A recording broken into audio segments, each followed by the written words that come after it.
COMELEC ng form para sa withdrawal o pagbawi ng mga pirma sa mga signature sheet o petisyon para sa People's Initiative. Sa naturang form, hihingin ang personal na detalye ng botante. Ayan, ito na. Doon sa inyo na mga nakapirma, ayan, may nilabas na po ang COMELEC para pilapan ninyo at bawiin ninyo yung pirma. Ito yung form na yan, ha? Gaya ng pangalan, address at precinct number kung saan ito nakarehistro. Kailangan ding ilagay sa form ang dahilan o mga dahilan. Ayan, yung detalye at mga dahilan kung bakit nyo binabawi yung pirma. Ng pagbawi ng pirma. Pero makukuha ang mga signature withdrawal forms sa offices of the election officers sa buong bansa at isusumiti rin sa parehong opisina. Nilinaw naman ng COMELEC na ang pagtanggap nila ng withdrawal forms ay para lamang sa pagre-record at hindi ito formal na aksyon ng komisyon kaugnay sa mga petisyon para sa People's Initiative. Ayan. So sa madaling salita, yung parang ipa-file lang nila yung inyong pagbawi sa pirma. Sa madaling salita, hindi pa officially, porket nag-submit ka na, mababawi mo na yung pirma mo. Naka-file lang yun doon. Naiintindihan?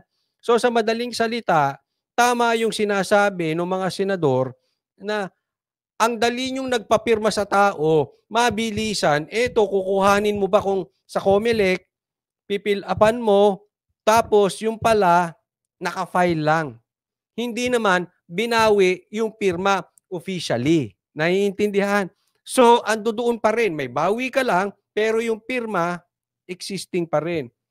So, sa madaling salita, pinadali nyo ang pagpirma, pagbawi, pinahihirapan nyo. Bakit hindi nyo na lang sunugin yan? Sino bang nagsabi nito? Parang si Amy din nagsabi. Kung ayaw nyo ng pirma, kasi yung pirma na yan, anytime, sinuspindi lang yan, pwedeng balikan. Anytime, pwedeng balikan yan. Pag nanahimik tayo, pag wala nang nakatingin, pag iba na ang balita, pag hindi na mainit dyan sa pirma na yan, pag tapos na ang bangayan ng dalawa, ng senador, ng mga senado at congressman, pwedeng buhayin ulit yung pirma na yan, diretso ulit. Sa madaling salita, andyan pa rin yan. Bakit hindi nasunugin yan? Diba? Alam mo, nakakapagtaka eh. Bakit pinagpipilitan yung pirma na yan? Bakit pinagpipilitan? Bakit atat sila diyan sa economic provisions na baguhin? At ang sabi pa nga diyan, nabalitaan natin, ayan po ay nakakatakot. Alam nyo kung bakit?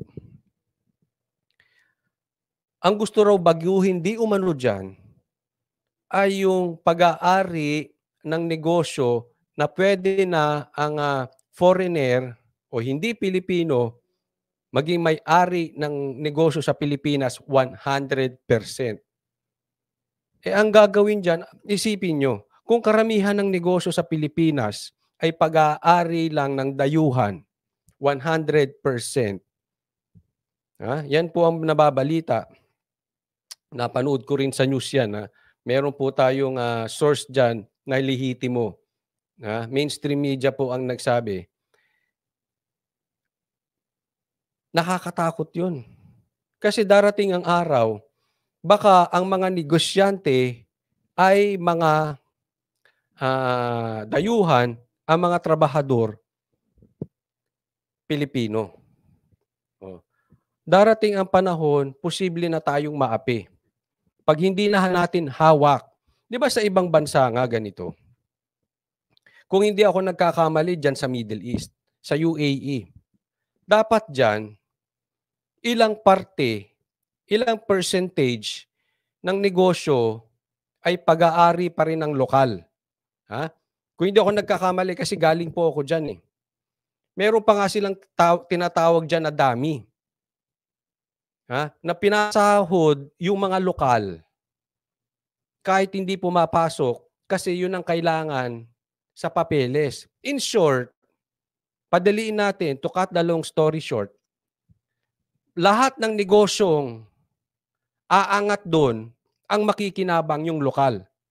Yung mga taga-UAE talaga. Di ba? Dapat sa ating Pilipino, ang talagang makinabang dyan, una, yung mga Pilipino.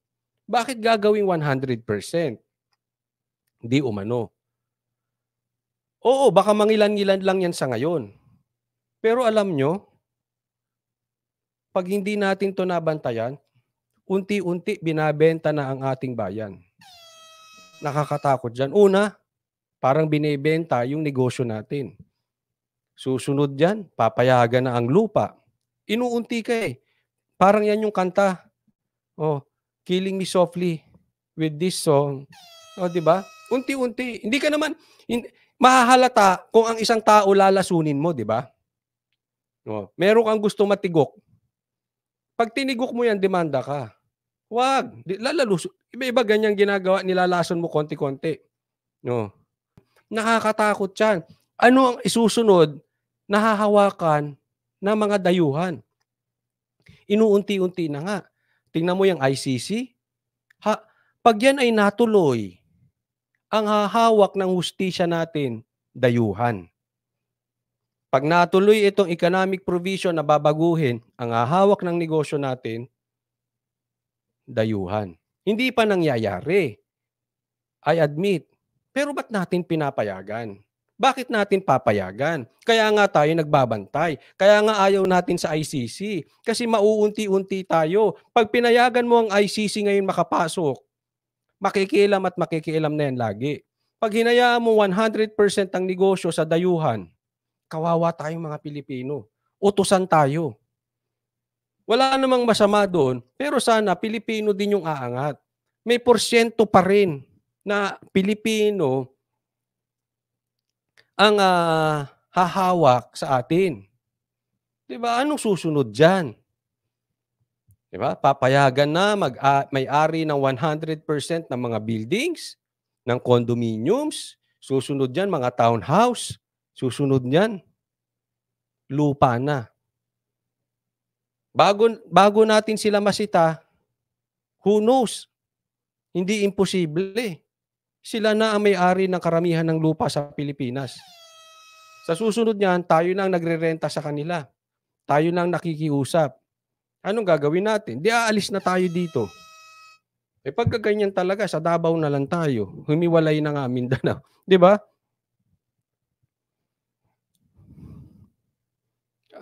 Hindi ako talaga pabor. Sabi dito ni Amazing Lab, dapat 60% ang local investors at 40% lang ang foreign investors. Correct. Dapat mas malaki pa rin ang porsyento. Sabihin nila, kasi hindi umaangat ang... Hindi po. Marami tayong mga magagaling na negosyante. Wala po sa negosyanteng Pilipino ang problema. Kahit 100% mo yan na foreigner, pag ang problema ay andyan pa rin, hindi tayo aasenso. Alam nyo kung anong problema natin? Hindi lang po ngayong administrasyon na ito, gobyerno natin. Ang problema talaga natin, mga politiko, hindi lang ngayon. Dati pa, hanggang ngayon, hindi nasusolusyonan. Sakit sa ulo yung sistema ng mga politiko natin. Tapos dadagdagan mo pa ng ganyan, yaan ay hindi tayo aasenso. Hindi po. Ibibigay lang natin ang kontrol sa mga dayuhan. Kaya nga lahat ng kontrol, pag ibinigay sa dayuhan, kinokontra natin. Kasi hindi po tama yun. Correct. Sabi ni Zerk, magiging dayuhan tayo sa sarili nating bansa. Nakakaawa tayo dyan. Wala po dyan ang problema.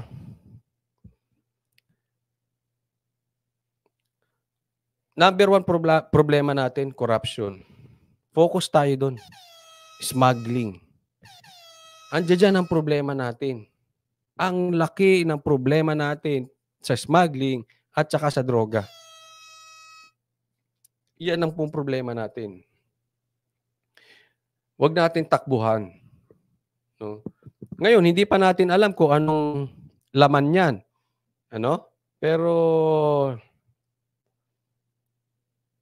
yes, I know, I admit, malayo namang dayuhan ng mangunguna sa justice system natin. Yes, sa ngayon malayo.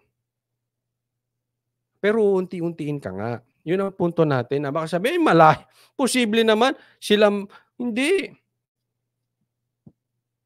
Pansinin nyo, 10 years ago, 20 years ago, hindi pinag-uusapan dayuhan ang manghuhuli sa mga Pilipino. Dayuhan na magliliti sa Pilipino. Tabu yan dati. Dati nakakadiri yung usapin na yan. Galit ang tao dyan.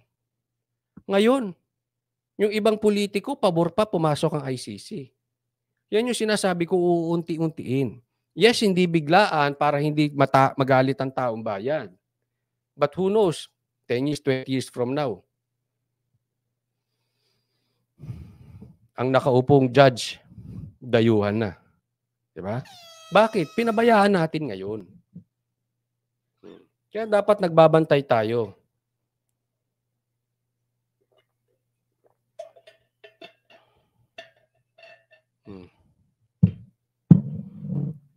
Ay, Spencer Lacalle. Amboy Wali. Okay ang ganyan, 100% kung hindi korap ang nasa pwesto. Like what Singapore did, which is definitely not applicable to us. Marami pong hindi applicable sa atin. Sa ngayon, ano lang, first things first. Tama naman, Amboy Wali. Marami, katulad ng Chacha na yan. Alam mo, paso naman na talaga yung ating batas eh. Kailangan na rin maamyendahan. Pero sa kalagayan natin ngayon, hindi na. Wag muna. Kalokohan yung sinasabi nila, ay hindi. Kahit naman sinong maupo dyan, political na usapin yan. Kahit sinong presidente maupo dyan, kahit sinong senador, kahit sinong congressman maupo dyan, yung pag-aamyenda ng ating batas, yan yung litanyang naririnig ko eh. Political na usapin yan. At lagi may korupsyon. Tama ka doon. Pero grabe ngayon. Diba? Kasi sinasabi kasi nila, hindi.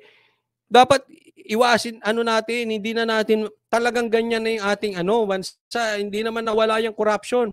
Oo, pero grabe. Grabe ngayon. Grabihan. Grabihan ngayon. 2 taon pa lang ha. Oh. Tapos ngayon nyo pa gustong gawin? Wag